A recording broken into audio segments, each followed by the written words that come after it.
quand on crée des maisons de détention pour 500, 600, 700 places, l'idéal, c'est qu'on diminue ces mêmes places dans les prisons classiques. Pour le moment, il y a un grand problème de surpopulation. Il y a quand même un consensus politique au niveau national, fédéral, mais maintenant qu'il y a des projets concrets dans une commune, dans une ville, on voit qu'au niveau local, ça pose quand même beaucoup de problèmes. Et donc, le grand défi, c'est là de vraiment bien expliquer ce qu'est une maison de détention, quels sont les avantages d'une maison de détention. Et les avantages, ils sont connus. Donc, le risque de récidive va diminuer énormément quand on peut bien travailler dans ces maisons de détention. Est-ce que la maison de détention est un palliatif au système de l'emprisonnement aujourd'hui? Oui, très certainement. Par contre, ce qu'il faut éviter, c'est que la maison de détention, en fait, ne serve uniquement qu'à augmenter les capacités carcérales, puisque ça, tout le monde le sait.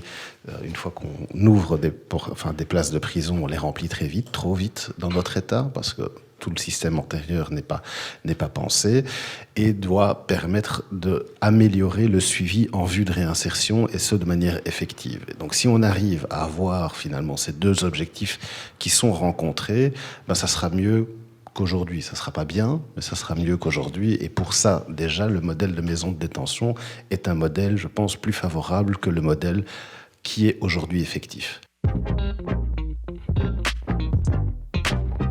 Il doit y avoir une vision politique et une politique carcérale dans laquelle on insère cette politique de maison de détention. Parce que on peut très bien mettre des maisons de détention, mais ils suivent la même logique carcérale qu'on a aujourd'hui, ça veut dire une surpopulation, un manque de personnel, et ainsi de suite, on va reproduire les mêmes problèmes. Et donc, il faut une stratégie pour la politique carcérale pour que ces maisons de détention jouent le rôle social qu'ils sont censés jouer. Je pense qu'il y a un changement de paradigme qui est nécessaire. La politique de tout répressif doit s'arrêter et on doit travailler sur la prévention et sur l'éducation dans une société qui aspire à moins de récidives. Et surtout, les maisons de détention doivent rentrer dans un cadre.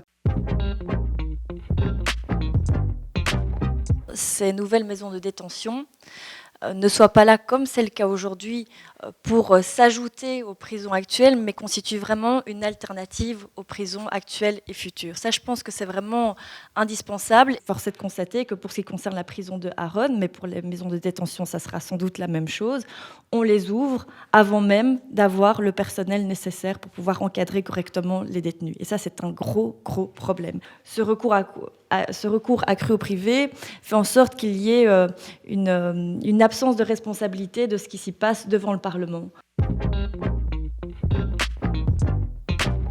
Quand on voit le taux de récidive qui est plus élevé après un passage en prison que quand on a été condamné et qu'on n'a pas été en détention, ça veut dire qu'en tant que société, par rapport à notre système carcéral, on a complètement loupé quelque chose. Et donc, évidemment, avec ce système de maisons de détention qui sont plus petites, je pense qu'on peut répondre et on peut fournir un accompagnement qui est plus correct. Mais ici, on est un peu pris en otage par l'agenda du ministre qui veut absolument avancer et qui va précipiter, je pense, les prisons dans le chaos à partir de septembre avec sa volonté que toutes les peines de moins de 3 ans soient effectuées. Étant donné qu'on aura des ouvertures assez rapprochées de 2 maisons de détention, donc une à Courtrai et une à Berkendal sur le site de la prison qui va être libérée suite au déménagement à Harren, ça donnera certainement une mise en œuvre concrète qui permettra d'évaluer et, je l'espère, de convaincre d'autres responsables locaux finalement du caractère compatible avec une vie communale locale.